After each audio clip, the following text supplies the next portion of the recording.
Okay guys, so this is a quick guided tour of chapter 4 or lesson 4 in our textbook. Now, if you want to do this with me, just know that A, I'm not going to cover everything in the textbook, so make sure that you're still looking through the steps in the lesson. And B, I'm going to go fast, so make sure that you pause it between things so that you can get what we're talking about. So this whole lesson is about editing and combining shapes and paths. And basically what it's trying to teach you is in Illustrator, you can create a lot of complex shapes and really cool illustrations with basic shapes that you then modify with the tools in Illustrator. So what this looks like is you're going to have like artboards where you see a start and a final, and you can see they look the same here for me. That's because this is the finished version. So if I open up, let me just save this as the final so that I don't lose this. Final. Okay. And it's actually not the final, but it's what it'll look like when you're close to being done with the final version. So if we go ahead and open up that start file, it actually is going to look like this. So if I zoom in, you have this illustration that's pretty empty now. It's already really cool though. And you have all of these start and finals where you can see that you need to do something to the start end to get the final end. So in order to get to each one of these, what you're going to do is you're going to open up the artboards panel if it's not already open. And I like to move my artboard panel into this actual dock over here so that I don't have to keep opening it. So that's totally up to you if you want to do that or not. Okay, so as you can see, artboard number 1 is the poster, and that'll be kind of your final step where you assemble all of these things. And we're going to start with artboard 2, the window. So I'm going to double click on it so I can see the start and the final version of this. And the first thing that you're going to learn is something called the scissors tool. And the scissors tool allows you to basically cut an anchor or a path to create an open path. So we're going to use this white shape to create this dark purple back here. So if we come over here, and I have all my tools already set because I just showed you the final. So like you'll come over here and you won't see the reshape tool because in the textbook it talks about going into this other tools and dragging the tools you need to where they need to go. So just so you know, if you can't see it, it's because that tool is probably in this area and you need to drag it to get it onto your artboard. So, and I'm not going to lie to you guys, I always forget where the scissors tools is. Okay, so the scissors tools for me is under eraser. That's where it's going to have you put the scissors tool. And then you can get this to go away by clicking off or hitting escape. And what you're going to do is you're going to have this shape selected and you're going to hover over down here. You can see where it says intersect. And I actually want it to say path. So if I zoom in more, now you can see it says path. And it's going to add an anchor point there. And it looks like it just added one anchor point, but that is not the case. So we are going to click the direct selection tool and click on that anchor point and move it up here. And then click on this one and move it over here. So the important thing to know about the scissors tool is that it basically creates an open path. So it's no longer a closed shape. So now we don't have the stroke here because these aren't connected. In order for us to connect those, you can do one of two things. You can grab the selection tool, click off, and then click that shape again so that it's all selected and not just that one anchor point you were selecting with the direct selection tool. And we can choose join over here, or I use the keyboard shortcut of Command J or Control J if you're on a PC. So I'm going to hit join. The other thing we could have done is we could have used the direct selection tool to select those two anchors and then also done Command J. So PC users, just know when I say command, your keyboard shortcut for that is control. So sometimes I forget and I just say command, but know that yours, I mean control, whatever I say after that for the keyboard shortcut. Okay, so we're going to go ahead and turn this stroke to 0. So I'm going to say none. You could also have typed 0 in here if you want to. And I'm going to turn this to the dark purple or purple 3 or whatever the heck color it says. Actually, it doesn't really matter as long as it's pretty darn close. All right, so that looks good. So we're going to go to the next one, and this is the tank. So the other tool that you can use to create a shape or to create two shapes out of one shape, this is just a basic ellipse or oval, is you can use the, what is it called? The knife tool. So if I come over here, they had us put the knife tool, where the heck is the eraser? There you go. So it would be under the eraser tool, or they have you put it under the eraser tool, just like the scissors tool. So I'm going to click that, and I'll probably zoom in again. Now this one, when you draw, you can do a freeform drawing, so it doesn't have to be on an anchor or a path. So I can just come in here and do this kind of wavy line, and it creates this cool path that now if I click off and then click this again, you can see that this one is separate from that one. So it created a separate shape. The other one created an open path. This one just created a closed path, but it made this its own shape. So now I can come over here and I can change the color. I don't remember what color it's supposed to be. And if I were to add a stroke, which you're not supposed to, but if I were to add it, you can see that this is a closed path still, but it is a separate shape from this one now. So then you're going to drag this down here. And for all of these, once you're done with it, you're basically going to highlight it and then either hit group or right click and choose group, or I always do Command or Control G. All right, next one is the tent. So we're going to create this opening from this triangle right here. And we are going to do that. I can't even remember what tool we use for this one. I'm going to scroll through the textbook real quick, because I know how to create it like 85 different ways. We're still going to use the knife tool. Okay, so, and the reason why, because the other one, the knife tool, we just did this curvy line and it let you do a freeform cut, but it also allows you to do controlled straight cuts if you hold the right keyboard shortcut. So I'm going to select this triangle. It's always important to select the triangle or select the object you want to affect. Otherwise, it'll affect all of this and start chopping up your whole tent. So I'm going to go ahead and click on this knife, and I'm going to hover above this anchor point, and then I'm going to start drawing. But as I move, see how it's getting all curvy? So I'm going to undo that. What I'm going to do is hold Shift and then draw down, and that should create a perfectly straight line. Then I'm going to do the same point, probably maybe out here, hold Shift. Well, see, actually I like the curve, but that's not what we're learning. So Shift, gosh darn it, Shift. What is it doing? Oh my God. Oh, yeah, I forgot to tell you. So if you hold the caps lock, it changes this to a crosshair, and then, oh, it's Alt or Option. See, you can tell I never do this one. So if I hold Alt or Option, there you go. I totally lied to you with that last step. So hold Alt or Option, and it's going to create a straight line.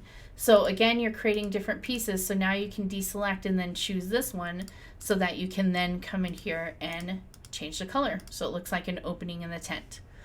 All right, let's go to plant. So here's where we're going to learn the eraser tool.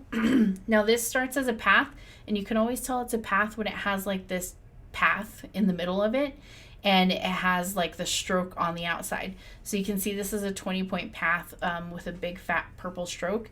So what we're going to do is we're going to go to Object, Path, and choose Outline Stroke, and that basically turns it from a path into a shape.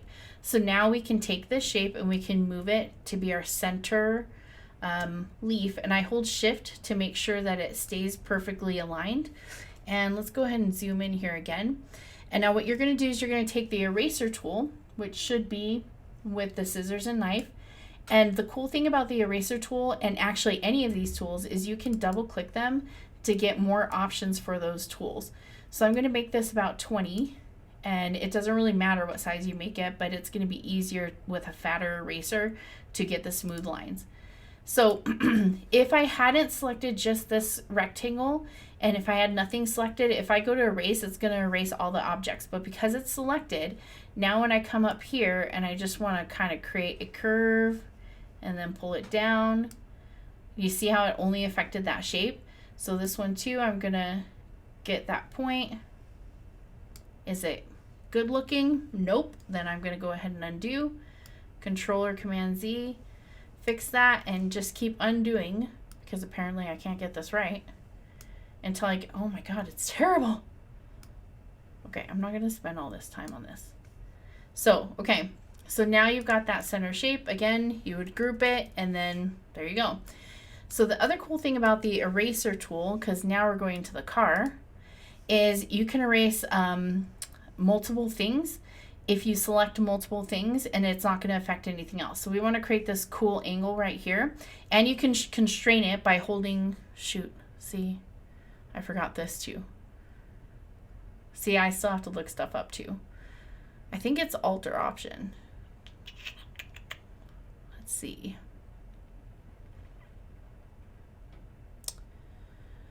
Where are we at? Press the Shift key. See, I always think it's the Shift key, and then they throw the Alt or Option in there. All right, so what we're going to do is I don't want to erase the luggage rack or any of that kind of stuff, so I want to select the shape that I'm going to allow to be erased. So I'm going to draw a marquee around the light pink, purple, and the dark pink. Then I'm going to grab my eraser tool and make it fat, so I'll make it 40. And then we'll go ahead and erase. We'll start like over here, and you can see even though my eraser's over it, it won't work. So it won't delete that, and I'll hold Shift, and that's going to make it straight. So then I can come and erase any other part if I need to. And obviously I went too far, so I can undo. And now I can come over here and hold Shift, and there we go. So you got that straight cut with the eraser tool, but it didn't erase anything else that the eraser touched. All right. So then we go to the wheel, and we're going to do a compound path, which basically means kind of like a cookie cutter. You're going to cut shapes out of shapes. So we want all of these to be aligned right on top of each other. You can manually do this, or you could be cool and use the alignment options to make sure that they're perfectly aligned. Then you're going to click, hold Shift, and click that second circle. So the black circle, the very bottom one, is not selected. And you're going to go up to Object, Compound Path, Make. So that's basically going to cut that white circle out of the gray circle so that you get this wheel going. All right. Now for the trailer, this is such a cool tool. I love the shape builder tool. So you're going to like this part. So you can make really complex shapes by using just basic shapes and using the shape builder tool. So if I highlight all of these, what I'm going to do is I'm going to come over to the shape builder tool, and as I run over it, I'm going to start up here in this empty area. And as I run over this, see how it gets a mesh in there?